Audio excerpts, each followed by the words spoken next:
우리는 출애굽기서 22장부터 어떤 말씀을 보았냐면 바로 계약 법전.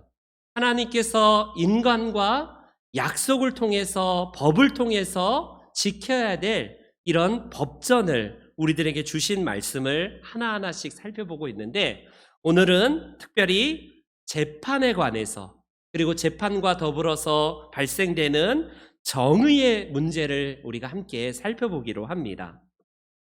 오늘 본문을 우리는요, 고대 재판관들에게만 한정되어서 우리가 이 말씀을 적용하면 곤란합니다.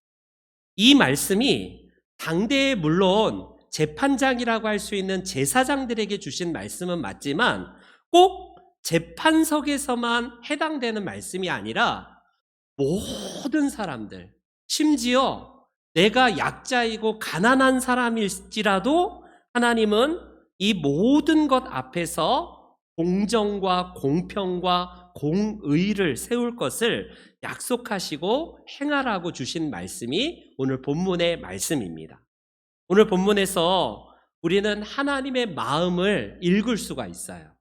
특별히 오늘 본문에는 6절에 어떤 말씀이 나오냐면 정의를 굽게 하지 말래요. 정의를 굽게 하지 말라. 여러분, 정의를 이게 무슨 정의라는 게 딱 모양이 있어서 굽게 하고 펴고 이런 모양입니까? 정의를 굽게 하지 말라라는 이 말씀에 이 정의가 히브리어로 바로 미시파트라는 이 히브리어를 써요. 미시파트.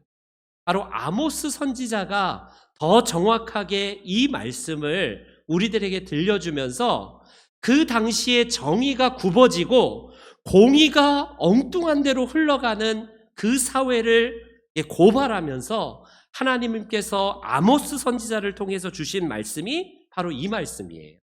오직 정의를 물과 같이 흐르게 하고 공의를 마르지 아니하는 강같이 흐르게 하라라고 말씀합니다.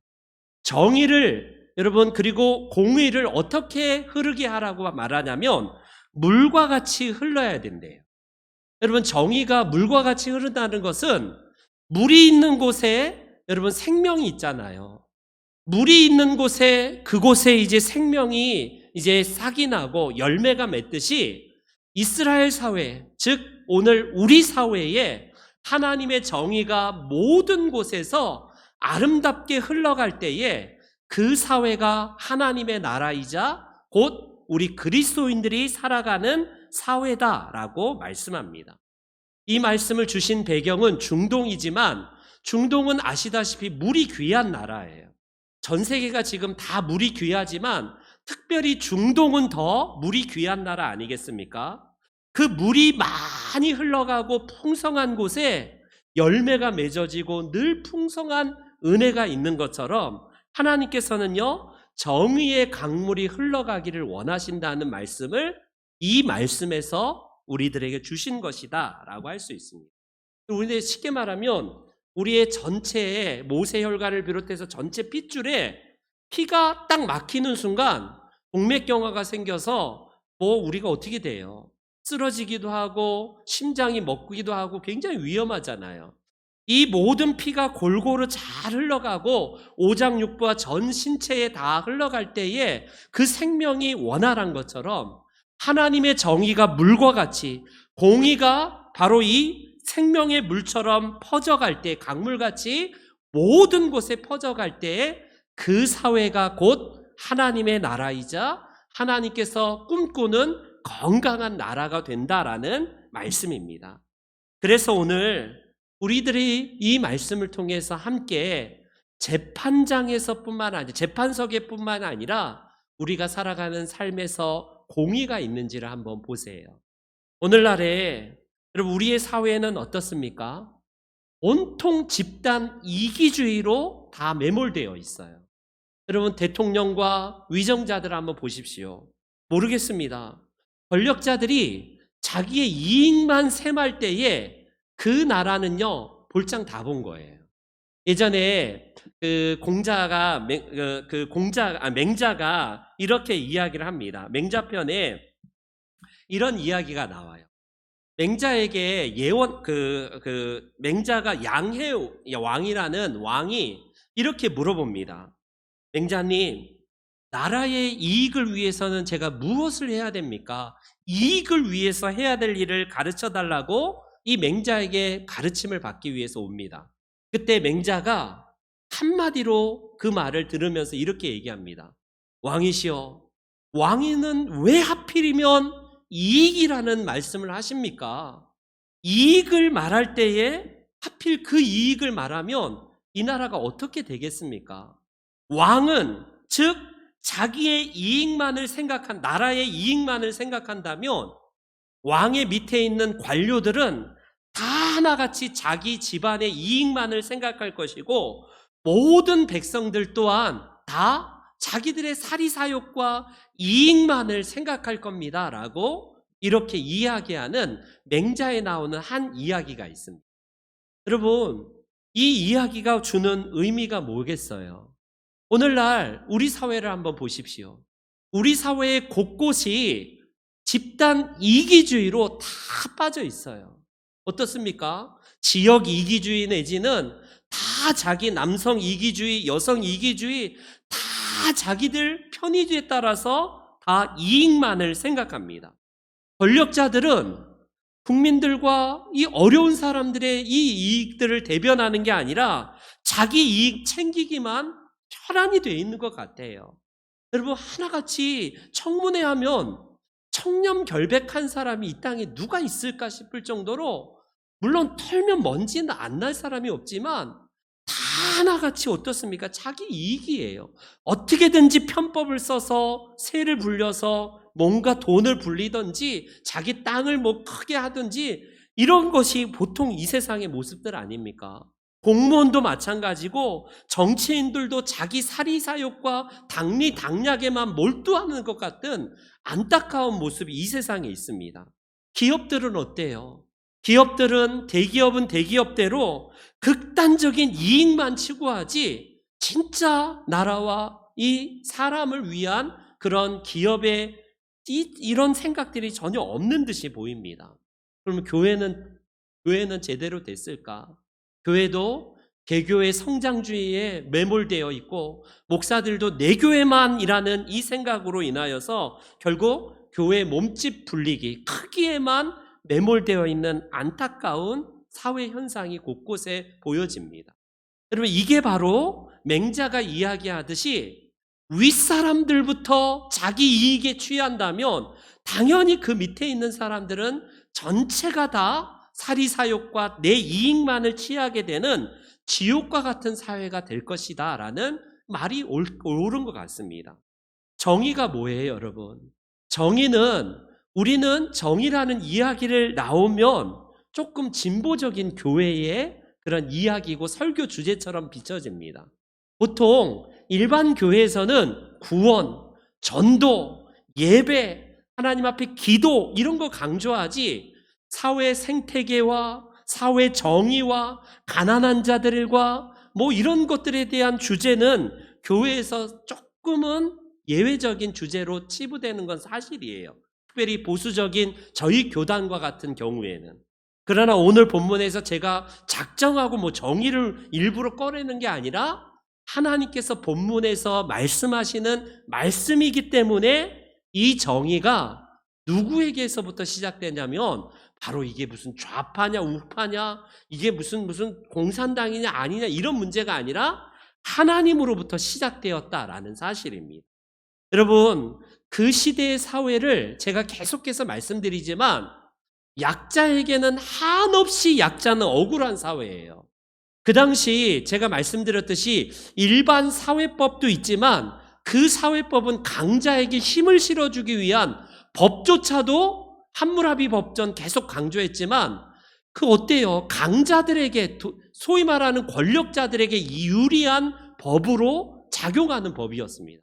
그런데 유일하게 그 고대 근동에서 하나님께서 이스라엘 백성들과 규약 맺은 법은 어떤 법이냐면 고아와 과부와 객과 가난한 자와 의인들을 억압하거나 학대하지 말 것을 이야기하면서 하나님께서 그들의 권리를 보호하시는 최소한의 법적 장치를 마련하시는 것이 오늘 본문의 말씀입니다. 여러분, 강자는 특별하게 법적인 보호 없어도요, 그들은 잘 살아갈 수 있는 사회의 구조입니다. 그러나 약자는 하나님께서 왜 이렇게 약자에게 편애하실까? 왜 이렇게 가난한 사람을 두둔하실까 싶을 정도로 하나님께서는 가난한 사람과 약자를 굉장히 이렇게 보호하시는 법을 채택하는 이유는 그들을 법으로 보호하지 않으면 보호받을 길이 없기 때문에 그래요. 그래서 하나님 말씀인 이 율법 안에 하나님께서는 일부러 모세를 통해서 백성들과 계약을 맺으면서 가난한 자들, 소외된 자들, 연약한 자들, 그들과 함께 규약을 맺으면서 보호하는 법이 오늘 본문의 법입니다. 여러분, 오늘날 강자들, 그리고 좀 부자들, 그리고 힘 있는 자들, 권력자들은 어떻습니까? 그 권력으로 어떻게든지 을을 지배하고 짓밟는 게 사회 구조예요. 우리 사회가 많이 좋아졌다고 하지만 여전히 을들의 눈물이 있지 않습니까? 예전에 좀 지난 뭐지만 두산에서 아주 굉장한 그 슬로건이 너무 멋있었어요. 어떤 슬로건입니까? 두산의 회사 슬로건이 뭐냐면 사람이 뭐다? 미래다. 뭐 이런 슬로건이 있습니다. 그리고 요즘에 LG 여러 가지 대기업들이 슬로건으로 내세우는 것은 사람을 향하고 사람을 위하고 결국에는 노동자들과 함께한다라는 아주 좋은 슬로건이지만 그 이면에는 어때요? 안타깝게도 몇 년 전이긴 하지만 결국 경영상의 이유로 사람이 먼저가 아니라 돈이 먼저다라는 것을 결국에는 드러내지 않았습니까? 그래서 20대 막 후반에 명퇴를 막 시켜버리고 사람을 막 그냥 내보내고 이런 것들이 오늘날 이 강자들, 특별히 대기업에서 나오는 그런 모습들의 안타까운 모습이었어요. 그래서 사람이 미래다라는 슬로건으로 인해서 그 사회, 그 기업 가치가 그렇게 제대로 발현이 되었다면 얼마나 좋겠습니까? 그러나 안타깝게도 그 이면에 꼭 두산만 그러겠습니까? 안타깝게도 우리 기독교 기업이라고 하는 이랜드도 마찬가지 아닙니까? 수없이 많은 어려운 불법과 편법을 통해서 이런 여러 가지 아픔을 주고 해고를 하고 막 노동자들을 막 사직시켜버리고 이런 일들이 너무 많았어요. 건강한 기업이라고 알려진 이랜드 기업, 특별히 회장이 우리가 잘 알려진 모 장로님이잖아요. 얼마나 건실하고 신앙적인 가치로 회사를 운영하는 줄 알았는데 그 이면에 노동자들의 임금을 계속해서 삭감하고 그렇게 해서 정말 어려움을 주었던 일들이 이 땅에 그런 이랜드에서도 일어났던 일입니다. 어찌되었건 오늘 본문은 속히 쉽게 말하면 가난한 자들을 하나님께서 일부러 더 과격하게 보호하시는 법, 최소한의 노동법, 오늘날의 노동법이 있음으로 말미암아 좀 이렇게 노동자들과 약자들을 보호하는 법들을 이렇게 체계적으로 세워가지 않습니까? 그 시대에 여러분 가난한 사람, 소외된 사람을 누가 생각해요? 아무도 생각하지 않았는데 하나님은 유일하게 그 시대에 보호받고 존중받아야 될 사람이 부자도 물론 존중받아야 되고 권력자들도 그들도 보호받아야 되지만 더 특별한 법을 통해서 그 약자들을 보호하신 분이 바로 우리 하나님의 말씀입니다. 오늘 본문의 1절을 다시 한번 볼게요. 1절을 다시 한번 봅니다. 1절 봅니다. 우리 다 같이요. 시작.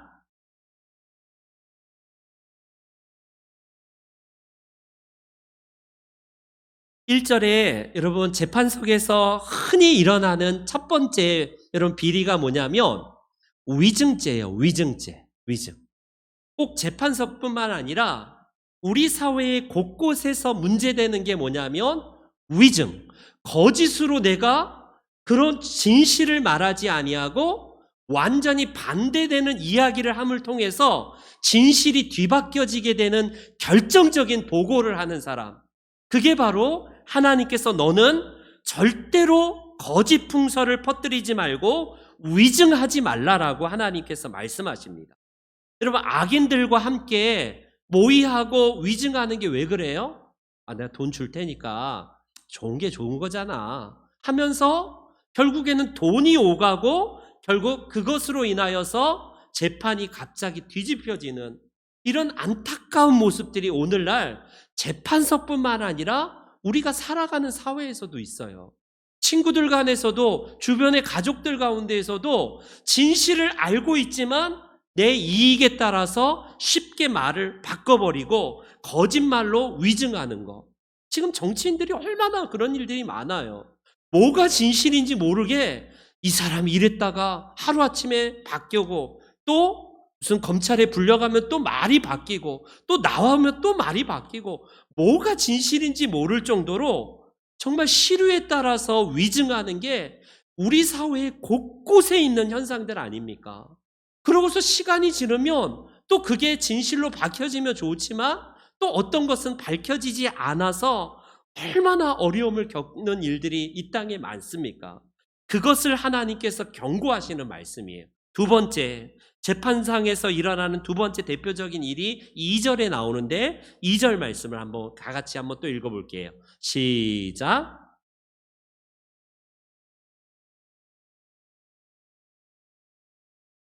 오늘날에는 다수결이 결국에는 승자의 시대, 강자의 시대를 살고 있습니다. 다수결하면 물론 민주정치에서 굉장히 좋은 거예요. 굉장히 좋은 그런 제도입니다. 그런데 군중심리에 편승하여서 거짓인데도 불구하고 그곳에 서는 경향이 있어요. 여러분, 내가 정치 성향에 따라서 A냐 B냐, A가 진실인데 정치적인 성향에 따라서 B에 은근히 서갖고 이게 사실입니다, 여기에 서십시오라고 말하는 경우도 우리나라에 얼마나 많습니까? 그게 꼭 정치판에서만 일어나는 게 아니라 오늘날 교회 안에서도 있을 수도 있는 일이에요. 진실로 하나님 앞에서는요, 다수가 그 길로 가니까 나도 그 길로 가야지, 그게 아니라 하나님은 강자에 대한 이런 어떤 위협이나 두려움 때문에, 그리고 내 욕심 때문에 위증죄와 더불어서 군중심리에 편승한 다수결에 따라서 많은 수로 따르지 말라라는 말씀이에요. 대표적으로 여러분, 나봇의 포도원 사건을 기억하십니까? 아하방이 자기 힘으로 뺏어야 되는데 좀 유약했던 듯 싶어요. 근데 자기 아내 이세벨이 얼마나 악한 왕비입니까? 그래서 거짓으로 여러분 증인을 매수해갖고 이 나봇이 하나님을 저주했다라고 퍼뜨리게 합니다. 거짓 증인을 돈으로 매수해서 죄목을 씌워서요, 결국 나봇을 죽이고 그 나봇의 포도원을 취하는 사건이 나타나요. 얼마나 악한 여왕이고 이런 아하방이 얼마나 악한 사람입니까? 자기가 무슨 땅이 없어요? 돈이 없습니까? 뭐가 부족하다고 그 나봇의 포도원을 빼앗기 위해서 거짓을 동원하고 위증을 동원하여서 결국에는 이 일에 동원된 사람도 결국에는 자기 이익을 위해서 정치인의 권력자의 눈치를 보지 않을 수 없기 때문에 그 거짓에 편에 쓰거나 내 밥줄이 끊길까봐 정직하게 말하지 못하는 이런 시대가 바로 그 사회였어요. 오늘날은 어떻습니까? 거짓을 이야기하는 것이 내 생명 밥줄과 이어진다면요, 얼마든지 거짓을 유포하는 게 언론에서 하는 일들 아닙니까? 언론을 보면요, 진실을 이야기한다기보다는 내가 쓰고 싶은 기사를 얼마든지 각색해서 진실을 완전히 뒤바꿔버리는 게 언론의 이런 역할들이 얼마나 많이 이게 얼마나 잘못된 사회의 모습이에요. 뭐가 진짜 언론이 해야 될 기능인가에 대한 부분들보다는 그냥 정치인들, 권력자들 편에 서갖고 그냥 거짓으로 양산해내는 이런 거짓 뉴스들이 언론계에서도 비일비재하게 일어나는 오늘 우리 사회의 모습을 볼 수 있습니다. 여러분, 너무나 안타까운 일이 아니에요? 언론이 해야 되는 일은 내 정치적인 색깔과 내 좌우의 신념이 아니라 그대로 객관적인 걸 보고 사실 그대로 이게 언론 기사에다 올리는 게 신문 기자나 언론인들이 해야 되는 일인데, 이제는 완전히 좌우의 이념에 나누어져서 내가 쓰고 싶은 기사를 그냥 쓰는 거가 오늘날의 시대같이 보입니다. 그래서 하나님은 3절에 이런 말씀을 하시지 않나요? 3절 말씀 우리 한번 다 같이 한번 볼게요. 3절 다 같이 시작.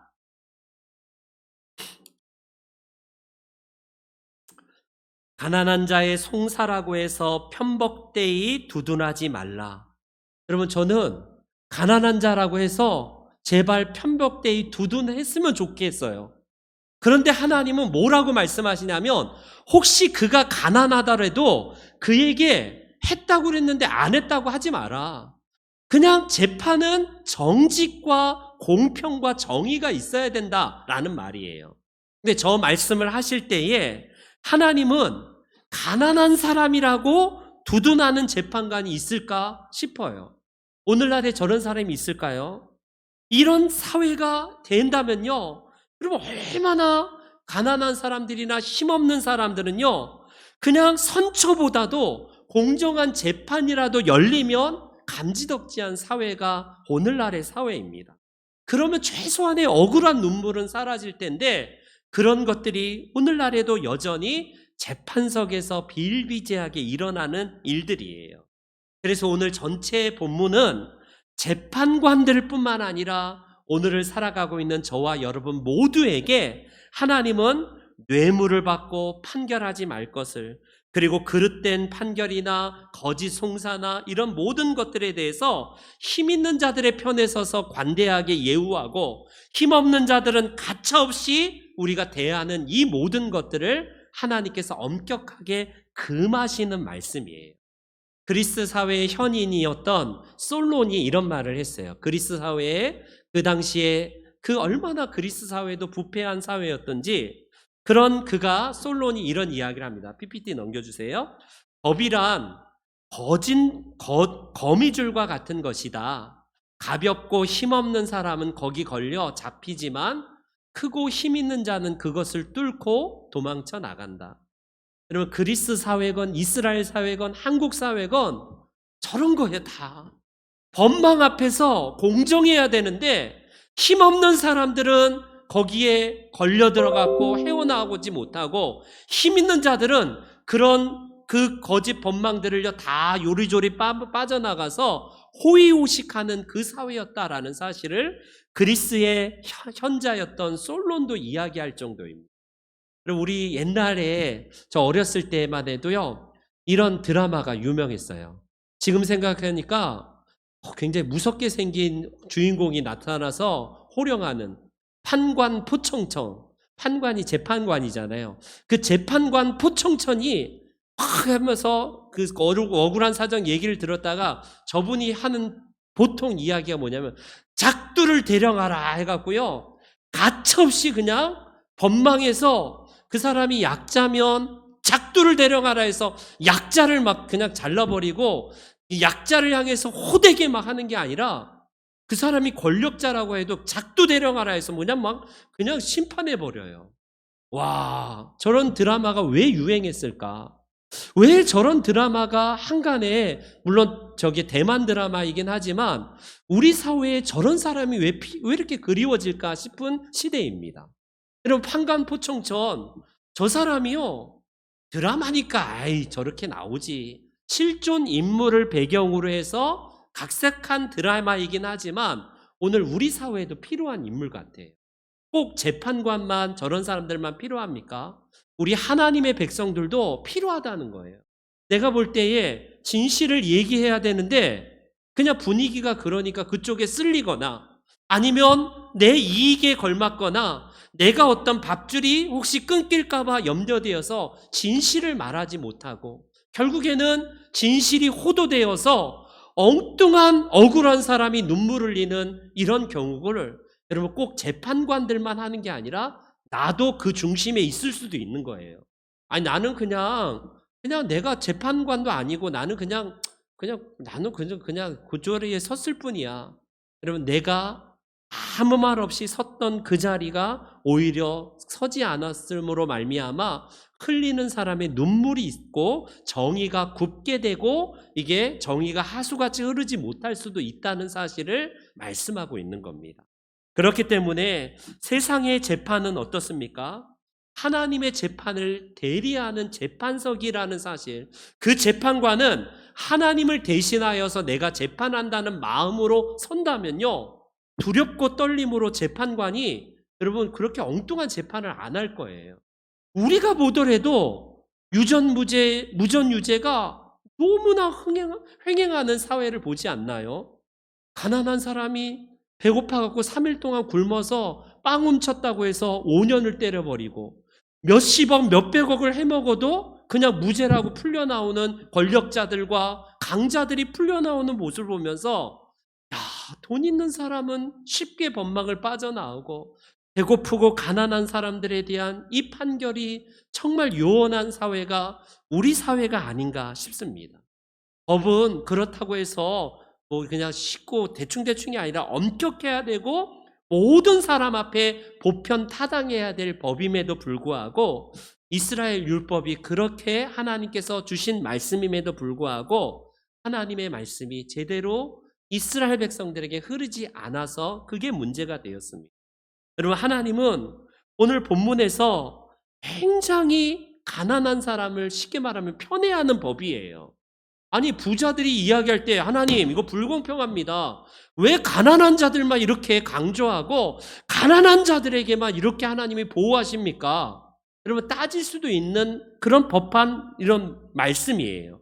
그런데 이게 누구가 지금 불만스럽게 얘기하는 경우냐면 돈 있고 권력 있고 빽 있는 사람들이 이렇게 이야기하면요, 결국 어떻습니까? 내가 모든 것을 다 통제하고 싶은 것이 그들의 손 안에 있다라는 사실입니다. 우리 하나님은요, 우리 하나님께서는 절대로 오늘 본문에도 그렇지만 가난한 자들의 하나님이 오히려 되기를 자처하신 듯이 보입니다. 내가 강자의 편에 서기보다는 나는 가난한 자들의 눈물과 함께 할 것이고 저들의 억울한 사정과 같이 함께 할 것이다라고 아예 하나님이 대놓고 치우친 법처럼 기울어진 운동장처럼 강자의 편이 아닌 가난한 자의 편에서 이 말씀을 하시는 겁니다. 그렇기 때문에 오늘 우리가 어떤 사람이 되어야 될까요? 우리의 신앙의 선배인 파스칼, 수학자로 알려져 있고 철학자로 알려져 있는 그 파스칼이 탕세라는 책에서 이런 글을 썼어요. 한번 띄워주시죠. 파스칼이 글이 아주 간단한데 정의에 관한 문제에 대해서 이렇게 이야기를 합니다. 네, 파스칼은 탕세라는 책에서 이렇게 이야기하더라고요. 힘없는 정의는 무례하고 정의 없는 힘은 폭력이다. 굉장히 정말 중요한 문구예요. 정의와 힘이 함께하여 있어야 한다. 그렇기 위해서는 정의가 강해지거나 강한 것이 정의로워져야 된다라고 그는 일갈합니다. 즉 강하기 위해서는 정의가 필요하고 정의는 곧 강해져야 된다. 이런 여러분 파스칼의 마음은 하나님의 마음을 고스란히 대변하는 그런 문구라고 할 수 있습니다. 오늘날 우리들에게 있어서 하나님의 뜻을 따르기보다는 우리 세상의 시류에 따라서 그냥 강자를 따라가는 게 이 세상 법처럼 비춰져요. 그러나 그에 반해서 오늘 하나님은요, 오늘 출애굽기에서 나오는 하나님의 말씀은요, 인간에 의해서 규정되는 하나님이 아니라 하나님은 약자의 하나님, 그 인간의 교만과 탐스러움을 깨뜨려버리고 가난한 자들과 함께 하셔서 그들의 편에 서셔서 함께 손을 잡으시는 하나님으로 말씀합니다. 우리 시편 말씀에 이런 말씀이 있어요. 시편 다윗이 이렇게 이야기를 합니다. 시편 말씀 같이 한번 읽어볼게요. 다 같이요. 시작.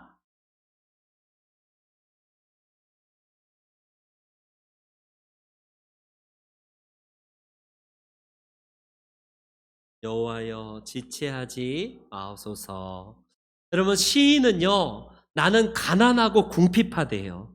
실제로 저 시인이 가난해서 가난한 것도 있겠지만 하나님의 의를 따르다가 가난하게 된 그런 사람이라고 이야기할 수 있어요. 여러분, 진리를 따르고 정의를 따르면 밥 먹여주냐?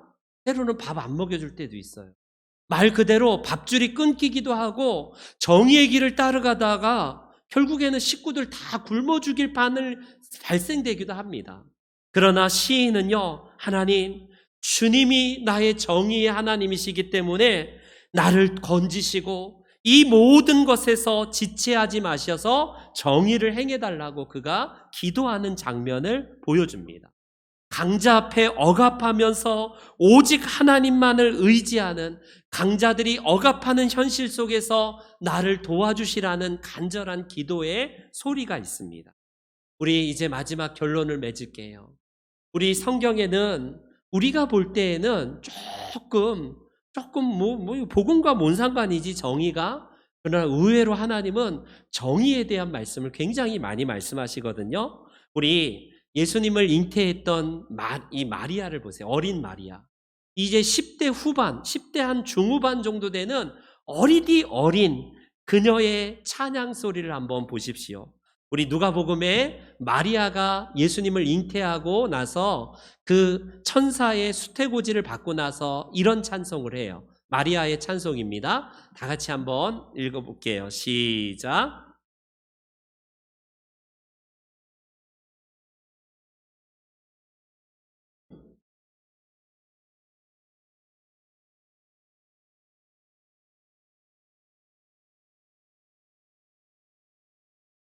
여러분, 마리아가 예수님을 잉태하고 나서 찬양하는 마그니피카치라는 저 찬송이거든요.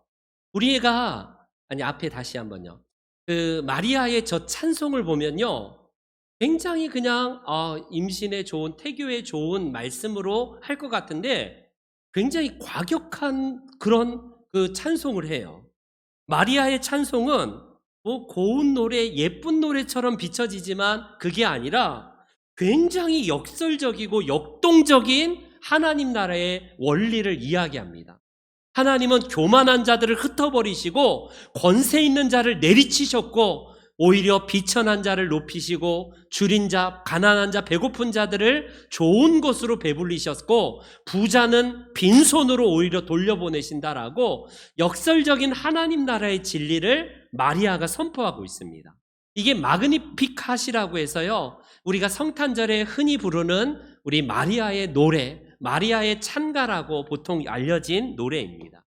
우리 유명한 인도 선교사였던 스탠리 존스라는 분이 그의 책에서 순례자의 노래에서 이런 이야기를 하더라고요. 마그니피캇은 이 세상에서 가장 혁명적인 문서다. 이 마그니피캇, 마리아의 노래는 가장 혁명적인 문서이고 성경에서 가장 과격하고 혁명적이다, 이렇게 이야기합니다. 그렇지 않나요? 어린 이 마리아가 하나님 나라를 바라볼 때에 하나님 나라는 눈물 흘리는 자를 위로하시는 하나님, 약자가 보호받고 강자가 오히려 무너지는 나라. 물론 여러분, 강자라고 해서 다 그냥 무너지는 게 아니라 부정의와 부조리로 인하여서 불법으로 인해서 승한 모든 것들이 다 무너지는 나라가 하나님 나라라는 그런 선포적인 개념입니다. 저와 여러분들은 이제 예수님으로 시작된 하나님 나라가 이 땅에 소리 없이 시작이 되었어요. 우리도 예수님처럼 비록 겉으로 보기에는 별 볼품 없고 내가 고위 관직도 아니고 나는 권력자도 아니지만 우리 편에서 해야 될 게 뭘까? 나는 재판석에서 재판장도 아니고 나는 그냥 평범한 소시민이고 하루 벌어 먹고 하루 벌어 사는데 내가 무슨 힘이 있냐? 여러분, 그게 아니라 마리아처럼 그녀가 바라보았던 하나님 나라의 질서를 그녀는 기도하면서 꿈을 꿨어요. 우리 또한 내가 선 그곳에서 여러분, 약자라고 해서 정의를 굽게 하거나 공평을 물같이 흐르지 않고 내가 오히려 끊어버리고 다수의 편에 서거나 위증죄를 지거나 거짓 풍설로 내가 옮겨가는, 우리 주변에 얼마나 그런 사람들이 많습니까? 진실을 진실로 말하지 못하고 내 거짓으로 완전히 바꿔버리는 이런 사회. 특별히 교회 안에서조차도 그런 일이 발생된다면 얼마나 안타까워요. 안타깝게도 교회에서도 그런 일이 종종 왕왕 발생되기도 합니다. 평신도뿐만 아니라 목사 세계에서도 얼마든지 이런 일은 비일비재하게 일어나서 거짓이 진실이 되고 진실이 거짓이 되어버린 이런 시대를 살고 있어요. 우리 시대에 여러분들은 하나님 나라에 정말 진실한 사람들로 부르심 받았기 때문에 여러분들이 선 그곳에서 내가 하나님의 마음으로 재판석에 앉았다라는 마음으로 여러분들 누구에게나 진실을 이야기하고 하나님의 마음으로 정의를 하수와 같이 공평을 물과 같이 흘려보내시는 여러분들 되시기를 주님의 이름으로 축원합니다. 아멘. 아멘.